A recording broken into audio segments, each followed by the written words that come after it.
क्या आपने कभी ये सोचा है कि एक बिल्ली एक कबूतर को इतनी सरलता से कैसे मार देती है, जबकि कबूतर के तो पंख भी होते हैं? ऐसा इसलिए क्योंकि जब बिल्ली कबूतर पर हमला करती है तो वो अपनी आंखें बंद कर लेता है। अब क्योंकि बंद आंखों से उसे बिल्ली तो दिखाई दे नहीं रही होती, तो वो सोचता है कि बिल्ली तो यहाँ है ही नहीं, पर बिल्ली कहीं गई ही नहीं है, वो वहीं है। और अवसर मिलते ही वो कबूतर को मार डालती है। सोचिए, ये कबूतर आंखें ना बंद करके अपने 2 पंख फड़फड़ा लेता तो वो बिल्ली से आराम से बच जाता, पर वो सच ना स्वीकार करके उसे झुठलाता रहता है और अंत में मारा जाता है। आजकल हम हिंदू भी ऐसे ही होते हैं, बिल्कुल कबूतर जैसे, बेचारे नहीं मूर्ख। आई रिपीट, बेचारे नहीं मूर्ख। कश्मीर में पर्यटक बनकर गए हिंदुओं को आतंकवादियों ने केवल और केवल इसलिए मारा है क्योंकि वो हिंदू हैं। कुछ से कलमा पढ़वाया गया, देखा गया कि उनका खतना हुआ है या नहीं, यानी वो हिंदू हैं या मुसलमान। इसी से यह तय हुआ कि वो जिएंगे या मरेंगे, पर हिंदू मानने को तैयार नहीं है। एक लड़की जिसके हाथ से अभी शादी का चूड़ा भी नहीं उतरा था, वो रोती बिलखती और बेसुध अपने पति के शव के सामने जय हिंद कह रही है, पर हिंदू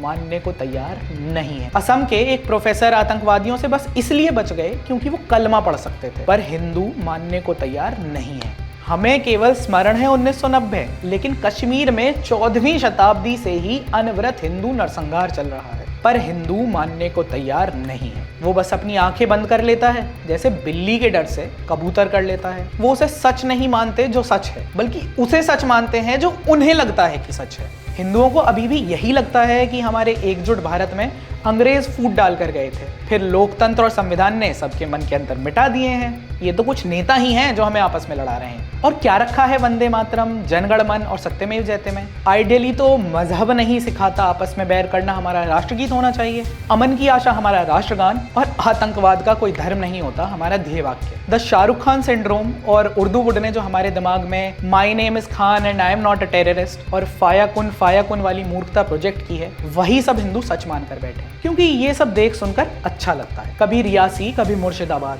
कभी केरल तो कभी पहलगाम में जो भयावह सच हमारी आंखों के सामने आते हैं, उसे झुटलाने में सरलता हो जाती है। पर क्या आपके अपने दिमाग में ये मेंटली सूदिंग इमेजेस बनाने से ये फैक्ट बदल जाएगा कि ये आतंकी और जिहादी आपके और आपके बच्चों के खून के प्यासे हैं? आपके समुदाय विशेष में कुछ अच्छे मित्र हैं, उससे क्या ये तथ्य बदल जाएगा कि 1990 में कश्मीरी पंडितों के नरसंहार में वर्षों से उनके साथ रह रहे उनके पड़ोसी भी सम्मिलित थे? ये बड़ा स्पष्ट है कि उन आतंकवादियों ने ये नहीं पूछा कि आप कन्नड़ा बोलते हैं या हिंदी, उत्तर प्रदेश से आए हैं या बिहार से, तमिल है या बंगाली, ना ये देखा कि आप जनरल हैं या एससी, या फिर डोमिनेंट ओबीसी हैं या नॉन डोमिनेंट ओबीसी। उन्होंने केवल ये पूछा कि हिंदू हो या मुसलमान, और मिनटों में केवल हिंदुओं को जान से मार दिया। आप भले ही अपने रिलीजन वाले कॉलम में इंडियन लिख लो, पर उधर आपके पैदा होने से पहले ही आपकी काफिर वाली पहचान की रसीद कट चुकी है। At the end of the day आपकी आइडेंटिटी का यही पार्ट उनके लिए मैटर करता है। आइडियली तो आपके लिए भी यही करना चाहिए। इससे क्लियर वार्निंग सिग्नल आपके लिए क्या हो सकता है कि आपकी छोटी मोटी लड़ाइयां, मेरी पार्टी ये, तेरी पार्टी वो, मैं आर्यन इन्वेडर, तुम द्रविडियन नेटिव, ये केवल निरर्थक और सारहीन बातें नहीं, बल्कि ध्यान भटकाने वाली भी हैं। इन टेररिस्ट के बड़े ही क्लियर आइडियोलॉजिकल मोटिवेशंस थे, जो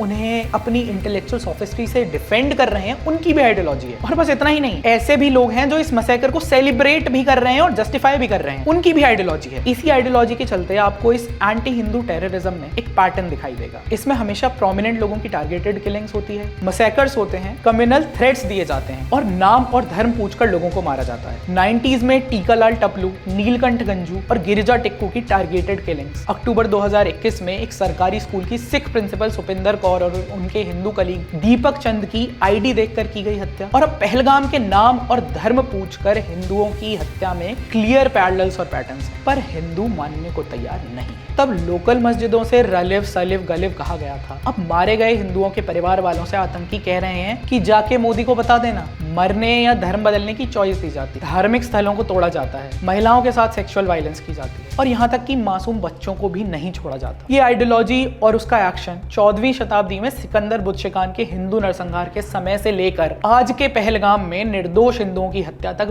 बिल्कुल सेम है। और ये पैरेलल्स आपको दुनिया भर में हुई एथनिक क्लेंजिंग में देखने को मिलेंगे। ऑटोमन रूल के समय हुए आर्मेनियन, ग्रीक और असीरियन जीनोसाइड में भी आपको शुरुआत में लोगों के मन में डर बैठाने के लिए एलिट्स की टारगेटिंग दिखेगी, फिर फोर्स्ड डिस्प्लेसमेंट्स या एक्सोडस दिखेगा, मैसेकर्स, कल्चरल डिस्ट्रक्शन, डिनाइल, ये सब दिखेगा। और ऐसे ही पैरेलल्स आपको हमास के इजराइल पर किया अक्टूबर 7 के अटैक में दिखेंगे। वहां भी इस्लामिक आतंकवादियों ने छुट्टी मना रहे हजारों निर्दोष और निहत्थे लोगों को केवल और केवल उनके ज्यूइश होने के चलते मार दिया। तो कुल मिलाकर आप एक दो फिल्मों को तो प्रोपेगेंडा कहकर झुठला सकते हैं, लेकिन इस्लामिक आतंकवाद के दुनिया भर के काले इतिहास को कैसे झुठलाएंगे? जो आपकी अपनी आंखों के सामने हो रहा है उसे कैसे झुठलाएंगे?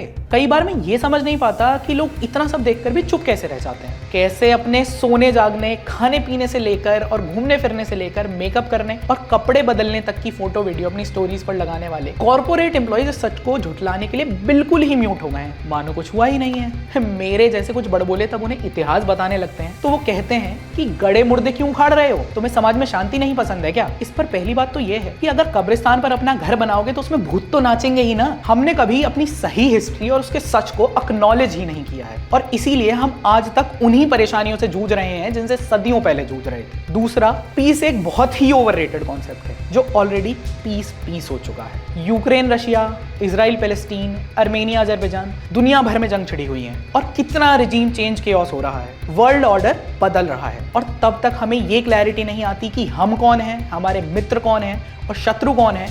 हम ऐसे ही हेल्पलेस और वल्नरेबल रहेंगे जैसे अभी हैं। इसीलिए बहुत आवश्यक है हम समय काल परिस्थिति के अनुसार ढल जाएं और वो करें जो आवश्यक है, ना कि वो जो हमारे मन को अच्छा लगता है। इस सब में आपने ऐसे लोगों को भी देखा होगा जो आपके आउटरीच पर ये कह रहे हैं कि मोदी शाह और सेना से इसका जवाब मांगो कि वो क्या कर रहे थे। ये बिल्कुल सही बात भी है, जवाब मांगना ही चाहिए, अभी शायद कम मांगा जा रहा है। सरकार को जो करना चाहिए वो करेगी ही, और अगर नहीं करेगी तो लोगों के पास उनके विरुद्ध वोट और प्रोटेस्ट दोनों करने का अधिकार है, वो बिल्कुल करें। लेकिन यहाँ सोचने वाली बात यह है कि यहाँ जो जवाब मांगने वाले लोग हैं उनमें अधिकतर वो हैं जो ये चाहते हैं कि आप इस आतंकवादी हमले के मूल में जो इस्लामिज्म और हिंदू हेट्रेड है उसको क्वेश्चन ना करें। अगर कोई सिक्योरिटी लैप्स हुआ भी है तो वो ना तो इस मास मर्डर का कॉज था और ना ही आप उसे इसका एक एक्सक्यूज या जस्टिफिकेशन बना सकते हैं। यहाँ आपको ये भी समझना होगा कि हमारी सिक्योरिटी फोर्सेस ने पिछले 10 वर्षों में कई थ्रेट्स और अटैक्स को न्यूट्रलाइज किया है, लेकिन टेररिस्ट को बस एक लकी मोमेंट चाहिए होता था और वो उन्हें इस बार मिल गया।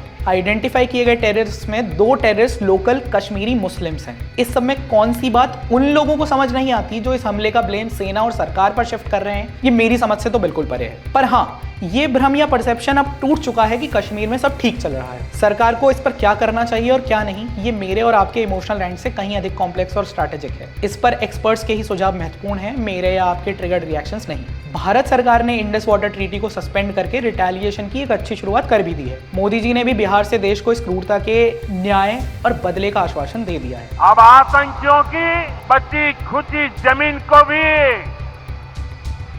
मिट्टी में मिलाने का समय आ गया है। ये मोदी सरकार के लिए गलवान और पुलवामा के बाद से राष्ट्रीय सुरक्षा के विषय पर सबसे बड़ी परीक्षा है और ऐसे में अब पूरे भारत को सरकार और सेना के साथ खड़े होकर बस एक ही प्रार्थना करनी चाहिए कि भगवान शत्रुओं का संहार सुनिश्चित करें, फिर चाहे वो देश के बाहर के हों या भीतर के। अंत में मैं बस इतना कहूंगा कि कभी भी सच को झुठलाकर स्थापित की गई शांति लंबी नहीं टिकती। जब से कश्मीर को उसकी हिंदू पहचान से अलग किया गया है, वहां शांति केवल 2 हिंदू नरसंहारों के बीच का एक टेम्परेरी पीरियड है। And the only constant about Kashmir is the continuous loot, plunder and genocide of its Hindu identity. Kashmir अब कोई स्वर्ग नहीं है बल्कि एक शापित नर्क बन चुका है और उसे बदलने के लिए हमारी प्रायोरिटी केवल ट्रुथ, जस्टिस और वेंजेंस होनी चाहिए, ना कि पीस। जय श्री राम। विचार कीजिए। धन्यवाद।